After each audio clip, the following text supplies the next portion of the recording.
सज्जन कुमार को लेकर दिए गए राहुल गांधी के बयान पर 1984 के सिख विरोधी दंगों का मुद्दा एक बार फिर गर्मा गया। कांग्रेस प्रवक्ता डॉक्टर प्रतिमा सिंह ने बीजेपी पर बयान को तोड़ मरोड़ कर पेश करने का आरोप लगाया। वहीं बीजेपी नेता अमनदीप सिंह बत्रा ने कांग्रेस पर दंगा पीड़ितों के जख्मों पर मरहम न लगाने और आरोपियों को राजनीतिक संरक्षण देने का आरोप लगाया। डॉक्टर प्रतिमा सिंह ने कहा कि सज्जन कुमार कांग्रेस के वरिष्ठ नेता रहे और 1984 मामले में अदालत से सजा मिलने के बाद उन्होंने जेल की सजा भी काटी। उन्होंने कहा कि राहुल गांधी पार्टी के एक समर्पित कार्यकर्ता के राजनीतिक सफर की बात कर रहे थे, जिसे बीजेपी गलत तरीके से पेश कर रही है। वहीं अमनदीप बत्रा ने सज्जन कुमार और जगदीश टाइटलर का जिक्र करते हुए कांग्रेस की भूमिका पर सवाल उठाए। उन्होंने कहा कि 1984 के पीड़ित परिवारों के दर्द और न्याय की उम्मीद का सम्मान होना चाहिए। देहरादून से अभिषेक की रिपोर्ट। आप मुझे एक बात बताइए, सिख कम्युनिटी के सेंटिमेंट्स को कैसे आहत नहीं होगी? जो एक सिख कम्युनिटी के ऊपर जिस प्रकार से 1984 में कांग्रेस का शासनकाल था, सभी को ज्ञात है। कांग्रेस का शासनकाल था, कांग्रेस के शासनकाल में ही 84 कांड हुआ।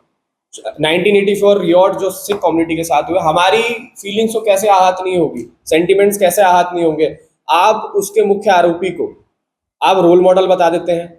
अरे आप खुद एमपी हैं, आप एक अपने प्रदेश देश को हमारी राज्यसभा में आप एक दिखा रहे हैं, कर रहे हैं, लोगों के लिए काम कर रहे हैं। और अगर आप एमपी होने के नाते किसी प्रत्येक कम्युनिटी के, मैं तो कहूँगा कि वो आपके सामने है कि किस प्रकार से गैंगस्टर एक्टिविटीज़ में उन्होंने जेल काटी, वो जेल में रहा, और आज आप सज्जन कुमार को अपना रोल मॉडल बता रहे हैं, आप उसको शहीद का दर्जा दे रहे हैं, तो हमारी सिख कम्युनिटी को कैसे आहत नहीं होगा? इससे बड़ा आहत ही यही है कि आप हमारे सेंटिमेंट्स के साथ खेलने का कार्य कर रहे हैं। और कांग्रेस करती आई है, कांग्रेस ने हमेशा सिखों के बरखिलाफ ही कार्य किया है।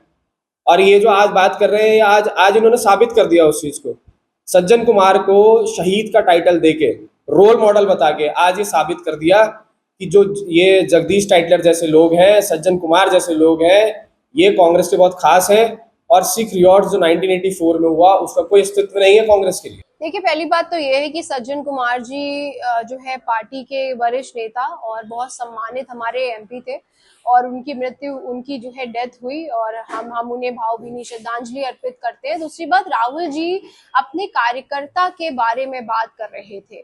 जो भी 1984 में हुआ था उसकी सजा उन्हें मिली, कोर्ट में केस चला, कन्विक्शन हुआ, उन्होंने अपनी जिंदगी के कई साल तिहाड़ जेल में भी बिताए, और जो है उनको कोर्ट ने सजा भी दी। अब उसके बाद जब राहुल जी बात कर रहे थे, राहुल गांधी जी अपने एक ऐसे कार्यकर्ता के बारे में बात कर रहे थे, अपने एक ऐसे सिपाही के बारे में बात कर रहे थे, जिन्होंने अपना पूरा जीवन कांग्रेस पार्टी की विचारधारा को प्रचारित और प्रसारित करने में लगाया। कांग्रेस पार्टी के प्रति अपनी वफादारी, अपनी ईमानदारी से पार्टी की उन्होंने सेवा की।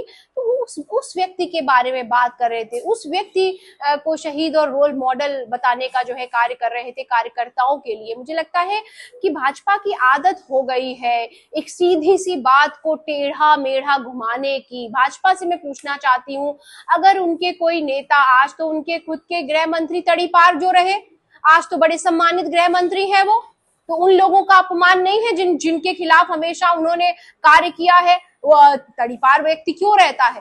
तड़ीपार यही वजह होती है कि आपने किसी के खिलाफ कोई इस तरीके का क्राइम किया है जिसमें आप वांछित हैं, तभी आपको तड़ीपार घोषित किया जाता है। तो उन व्यक्तियों के खिलाफ आप खड़े हो गए, आम जनता के खिलाफ खड़े हो गए, अगर आपने उनको होम मिनिस्टर बना दिया, अपनी पार्टी का वरिष्ठ नेता बना दिया। तो